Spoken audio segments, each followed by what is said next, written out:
This is Tim Bryce with my column titled, The Secret of the News Media. Regardless of your party affiliation, everyone seems to be on edge regarding the upcoming November elections.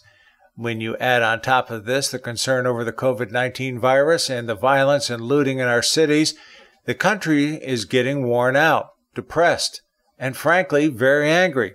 This is all by design, as the news media knows how to pull the strings of the people.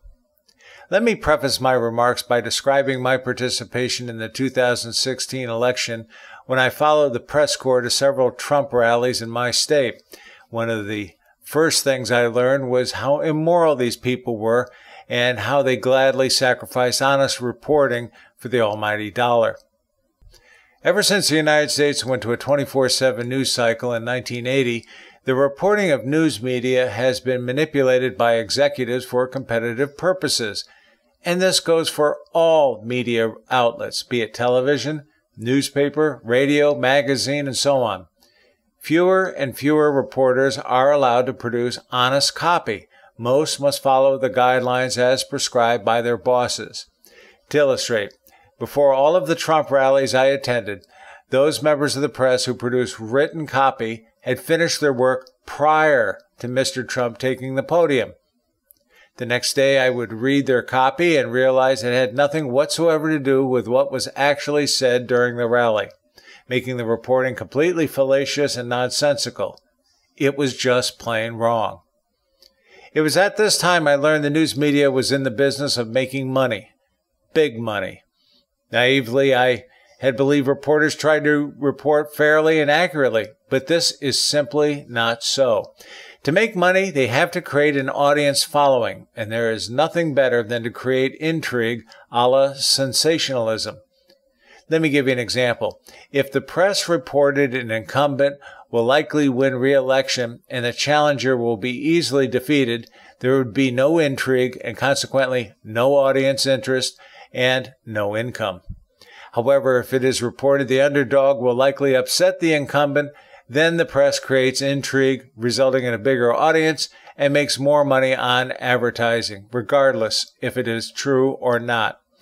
Not surprising, all of the news media is in on this, be it CNN, MSNBC, Fox, NBC, ABC, CBS, PBS, the New York Times, the Washington Post, and just about everyone else. Creating intrigue results in big bucks. It is therefore in their best interest to do so, and to hell with honesty and accuracy. It just gets in the way. Hence the proliferation of fake news. Closely related to this are the polls, which are also geared to creating intrigue. Again, they will have little to sell if the incumbent is winning. Not surprising, no two polls follow precisely the same criteria and input gathering techniques, such as the people to be selected to be interviewed. As such, they produce different results, which is why I refer to them as mixing apples with oranges. Let us also not forget Secretary Hillary Clinton possessed a double-digit lead going into the election. The same phenomenon is happening again. This explains why the political parties and campaigns do their own polling. In other words, they recognize the major polls are flawed and useless, which is why they rely on their own polling people. The point is, anyone who has complete faith in the political polls is a sucker and should avoid Aqueduct. So who should John Q. Public trust for news and polling? Nobody but themselves. I would suggest you watch current events, speeches, and other live events on television. Thank God for C-SPAN. And leave the spin behind you. You may also want to look up voting results through your local board of elections, which is what I do. Just remember, the news media's business is not honest journalism. It's about making a buck. And to do so, they have to play the public as sheep. Sorry, but it is true. So, for you nervous Nellies out there, take a chill pill and relax. If you are really concerned with the outcome of the November elections, report for campaign duty. Otherwise, just turn off the network news and do your homework.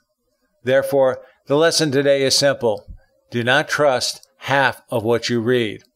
Then again, maybe you want to make it 75%. Friends, keep the faith.